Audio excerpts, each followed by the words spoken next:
everybody, I'm SuperSonicJB, and don't mind me, I'm just practicing my dance moves here. You're probably wondering yourself right now, SuperSonicJB, why on earth are you dancing right now? Well, it's simple. Someday in the future, I might get invited to an awesome dance party, so I have to be ready for it, of course. Here's the thing though, I feel like I've been dancing for hours on end here, and I haven't improved at all. Like, I want to be a better dancer and all, but I don't know how I can possibly improve. I mean, I could just play some Just Dance 2 on the Wii or something like that, but I don't know, man. I kind of want to play a different style game. Like, I need a dancing game that keeps me motivated and makes me want to play it. And it should involve like something like a Nintendo character or something, you know what I mean? Like that guy.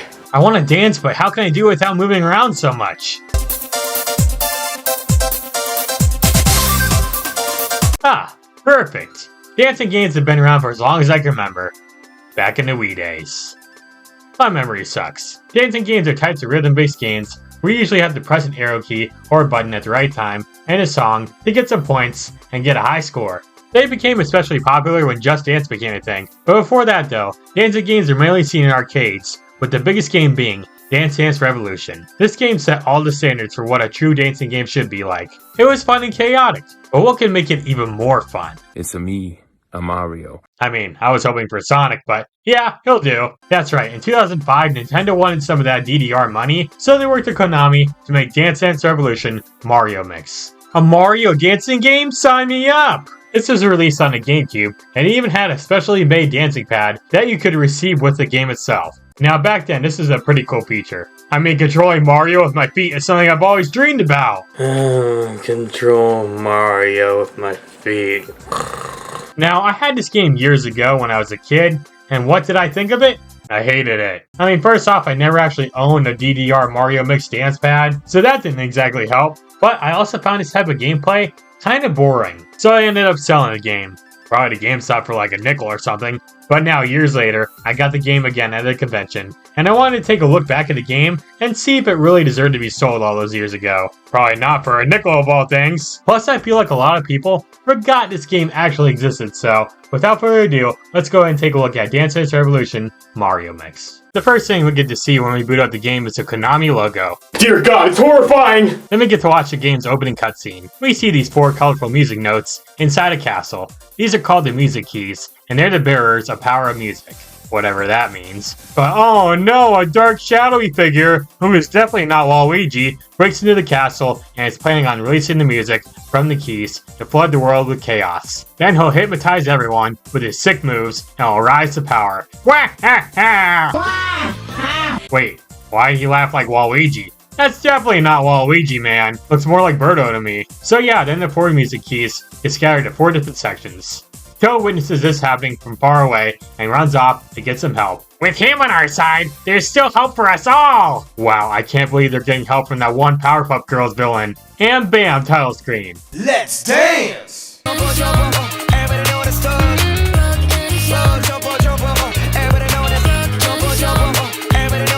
So off the bat, we have a few different modes we can choose from. We got Story Mode, which focuses on getting the music keys back. Free Mode, which lets you play any songs and dance for as long as you like. Minigame Mode, where you can play any of the minigames that you'll encounter throughout the Story Mode. And some other modes that nobody cares about. For now though, we're going to focus on the Story Mode, so let's dive into it. We get the option to pick between Mario and Luigi, which is pretty nice actually.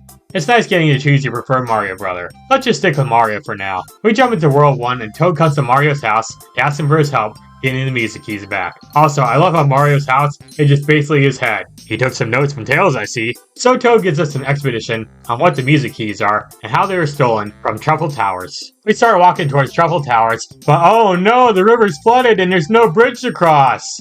I mean, it should be a pretty similar jump from Mario in all honesty. When the keys make you shake your thing, magic things start happening. That's a pretty disturbing quote right there.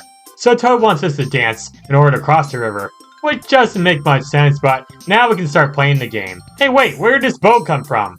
And why is this river so big now? It was like 5 feet wide earlier! So the controls for this game are pretty simple and straightforward. Just press the correct arrow key at the right time and you'll start a combo. Depending on your exact timing, you can get a perfect note, or great, or too early/late, as well as a miss. Get a good enough score, and you'll beat the level. You also get these stars at the top to represent how good your overall score is. If all or most of them are filled up, you'll have an amazing score. But if you miss too many notes, then you'll have a bad score, and will have to retry the level. Now, if you're using the Mario Dance Pad, you have to move your legs around, press arrows, which does make the game experience more fun in my opinion, but I don't have one of those, and they're kinda hard to get nowadays, so I guess I'm stuck with playing with the controller. I will admit, in these levels, Mario does have some pretty sick dance moves, and the game's soundtrack all has remixed themes from the past Mario games, which is pretty cool. There's also this announcer talking in the background as you dance, and he can be a little annoying at times, not gonna lie. It's especially weird whenever he says this line in particular. Everybody is watching you. Who's watching me?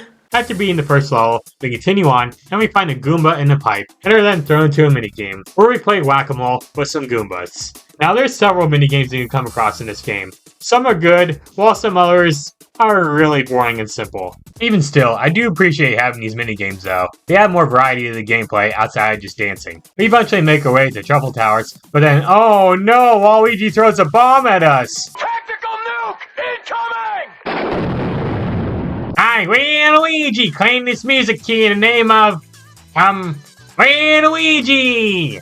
Wow. Okay, one thing I do like about this game's story is the fact that Waluigi finally gets some time in the spotlight. He was always a side character who was just seen as Wario's partner in crime, and nothing more. But here he actually plays the role of the main villain, which is really cool. I'm still hoping one day to make him playable in a mainline Mario game, but considering the fact that this guy got beaten out by a literal plant once, I wouldn't be surprised if that never ends up happening. Mario ends up falling down a pipe filled with tons of Goombas, and the only way he can get out is by dancing, because that's just the theme of this entire game. Now in this song, the game will teach you about Mush Mode, which is killing any enemies that come up on an arrow. Now you'll come across multiple enemy types, and each of them have their own unique ways to take them out. Goombas are simple and you just have to press the arrow key at the right time, while Koopas require 2 hits of the arrow keys, or the Podoboos require you to be quick when hitting them, or else a bomb will go off. Personally, I like having these enemies pop up during a song. It makes the gameplay more fun and interesting. We also visit Waluigi's shop, where he'll sell some items that can help us out during our dance sessions. These items are pretty expensive though, so make sure you use your money wisely. After a few more songs, we finally make our way back to Truffle Towers and challenge Waluigi to a dance-off. And yeah, this is basically our first boss battle in the entire game, and I'll admit, Waluigi does have some sick dance moves. After beating Waluigi, we attain our first music key, and this freaking animation that Mario is doing here is just too funny. He's moving around like he's an NPC.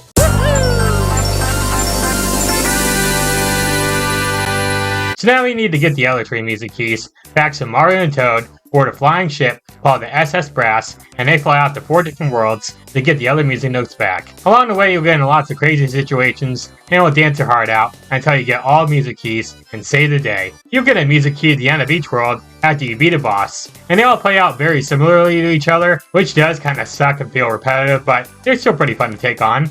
I never would have expected Bowser, of all people, to have such great dancing skills.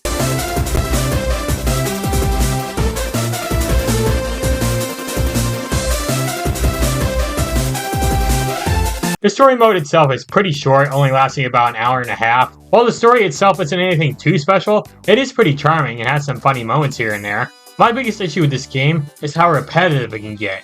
Like, yeah, it's a rhythm-based game, it's gonna get repetitive and there's not much I can do about it. Personally, I'm just not the biggest fan of rhythm games in general. I also kinda suck at them, so that doesn't help. The minigames themselves are also really boring, and lots of them feel like they should have just been a cutscene instead of a minigame. Then there's the game's music. Some of it's good, but lots of these remix songs just sound a bit weird. It's like they remixed a bunch of these songs with the Kids Bop CD. Oh god, those things were bad. Make it stop! Make it stop, please! Make it stop! As for the game's graphics, I like them a lot. Sure, they were reused from the Mario Party games, but hey, if it ain't broke, don't fix it, right? I will say though, some of the game's animations look a bit stiff. Yeah, you okay there, Toad? Heck, even some of the dance moves look a little bit cursed at times. There's also only 29 songs in the game, which for a rhythm-based game, that's pretty low. Other than that, I don't really have much more else to say about this game. In the end, I thought it was a pretty decent game overall. It was far from perfect, and it did have its fair share of issues, but the gameplay is pretty enjoyable, and remember, this is coming from a guy who doesn't typically like rhythm-based games. The story was fun, the gameplay was fun, and even the boss battles are fun. Now, would I want a sequel to this game? No, not really. I think it's a perfectly fine one-and-done type of game for Mario. Maybe Nintendo could add it to Switch 2's GameCube collection, but I doubt it's gonna happen since the original game didn't sell too well. I bet if they added more of Waluigi dancing, it would've done way better. I mean, just look at this guy. Fantastic.